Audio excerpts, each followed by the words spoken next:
Ya, Pak, terima kasih sekali untuk masukan-masukannya.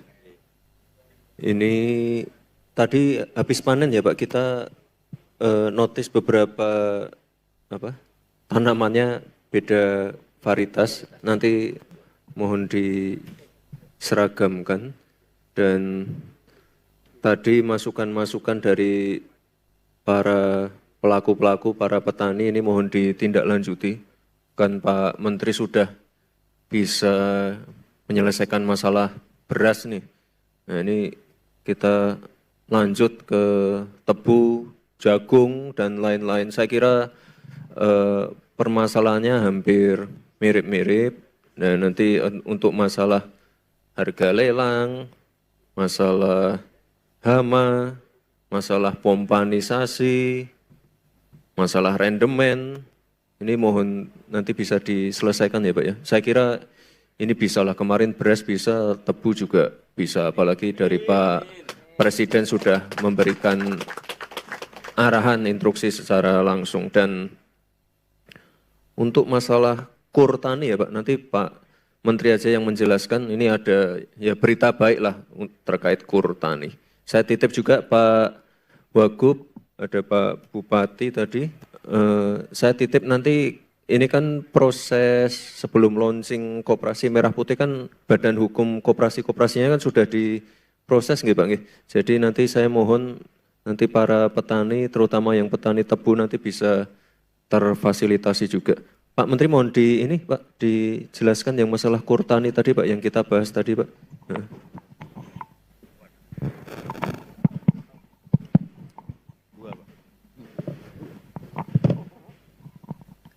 Atas seizin Bapak Wakil Presiden Republik Indonesia, kami ingin menjelaskan beberapa hal. Izin Bu Ketua Komisi 4, ada Komisi 5, ada Pak Panglima, ada Wakil Menteri, Pak Dirut, Pak Wagub, seluruh hadirin yang kami cintai. Izin Pak Wapres atas arahan Bapak Presiden dan Wakil Presiden Republik Indonesia. Sebelum laporan sampai ke beliau, kami sudah evaluasi 1 bulan yang lalu. Kami mencoba keliling, fokus setelah padi jagung, alhamdulillah stok kita izin Pak Wapres tertinggi sepanjang sejarah saat ini. Sekarang kami ke gula, ini kami rapatkan rakortas, harga gula 14.500, kami pemerintah sudah siapkan anggaran melalui BUMN, ID Food 1,5 triliun. Membeli gula petani yang ada sekarang. Itu tolong jangan dijual di bawah harga standar. Itu perintah Bapak Presiden dan Bapak Wakil Presiden. Berikutnya kur. Kur ini izin mirip pupuk masalahnya. Sama semua masalahnya. Ini masalah puluhan tahun. Jadi ada kredit akumulasi. Artinya apa? Plafonnya 500. Kalau dia mengambil 100.000 1 tahun, berarti tahun ke-6 nggak bisa ambil kredit. Alhamdulillah Pak Wapres, insya Allah mungkin bulan ini, harapan kami minggu depan sudah terbit suratnya, bisa mengambil, bukan akumulasi lagi, bisa mengambil kur bebas. Yang penting jangan yang luasannya 1.000 hektar. Itu bukan kur, itu pengusaha besar itu. Ya 2 hektar, 3 hektar. Kalau tadi yang ada 4 hektar kan ada anaknya, ada ibu, 2 nama kan, terakhir tetangga, kan bisa. Dampaknya Pak Wapres, dampaknya ini 86% yang rusak seperti di belakang. Kenapa rendemen tidak pernah berubah? Ini karena regulasi yang ada. Ini cara tanamnya di belakang, maaf, ini bermacam-macam varietas. Dan itu harus dibongkar ulang. Kita target 3 tahun bongkar ulang semua seluruh Indonesia. Ada 500.000 hektar. Seluruh Indonesia kita bongkar ulang.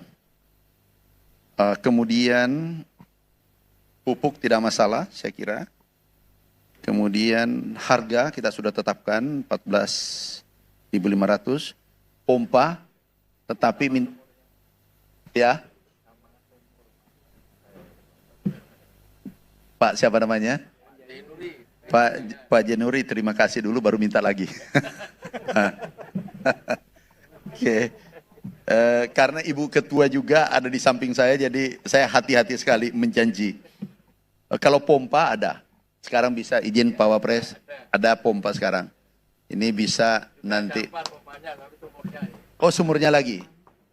Ya, mestinya kita bagi Pak Wagub. Jadi pupuknya dari atas, uangnya 1,5 triliun dari pusat. Pak Wagub yang pompanya. Bukan, apanya sumurnya. Ya Bu Ketua ya. Jadi daerah yang ngebor. Nanti kalau kurang pompa aku tambah lagi pompanya. Kemudian Pak Brigula, jadi nanti itu yang apalis Pak, tolong sahabatku petani semua Pak Wapres izin yang menjadi apalis nanti tidak perlu agunan, yang penting pabriknya menjadi apalis. Itu kita sudah sepakati dan menjadi regulasi. Jadi tidak perlu apalis tapi tidak perlu agunan tapi pabriknya apalis, yang terima gula nanti kreditnya dipotong lewat pabrik. Jadi tingkat kepastiannya tinggi. Jadi petani tebu jauh lebih mudah kita selesaikan.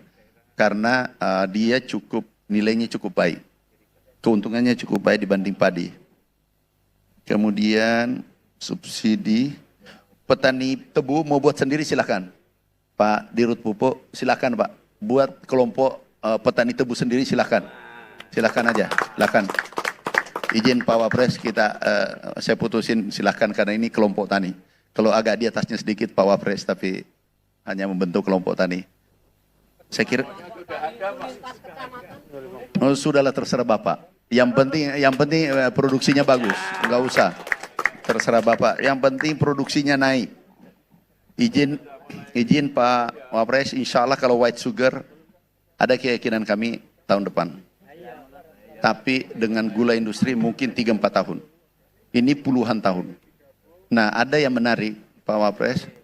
Dulu zaman Belanda, waktu kita dijajah, itu produksi kita penyuplai gula nomor 2 dunia. Produksinya 14 ton per hektar. Alhamdulillah setelah merdeka turun menjadi 4 ton. Kenapa? Karena tidak regulasi harus mendukung, kemudian diberi tekanan. Nanti kami tagih nanti ke petaninya setelah kami regulasi baik, pupuk subsidi ada, pompa ada, irigasi ada, kemudian harga pasti. Ini yang ditunggu. Kalau tidak produksi lagi, nanti kami yang kejar di lapangan. Dan yang tidak naik produksinya, atau tolong ini petani, maaf ya petani ini kan baik-baik nih.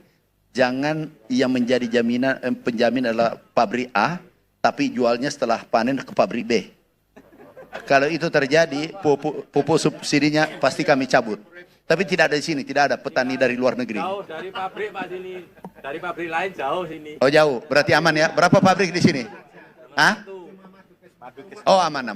Berarti tidak berlaku untuk sini. Di luar negeri, di negara lain. Jadi gini Pak Wapres, di sini yang jamin adalah pabrik A, yang membantu pabrik A, yang membina pabrik A. Kan sudah jualnya ke sebelah, jadi dapat 2. Ini tidak terjadi, tapi di petani tebu Indonesia tidak ada. Ke depan semua regulasi, kemudian bibit, bongkar ratun kita perbaiki, insya Allah produksi naik. Saya kira demikian Pak Wapres. Terima kasih. Wassalamualaikum warahmatullahi wabarakatuh.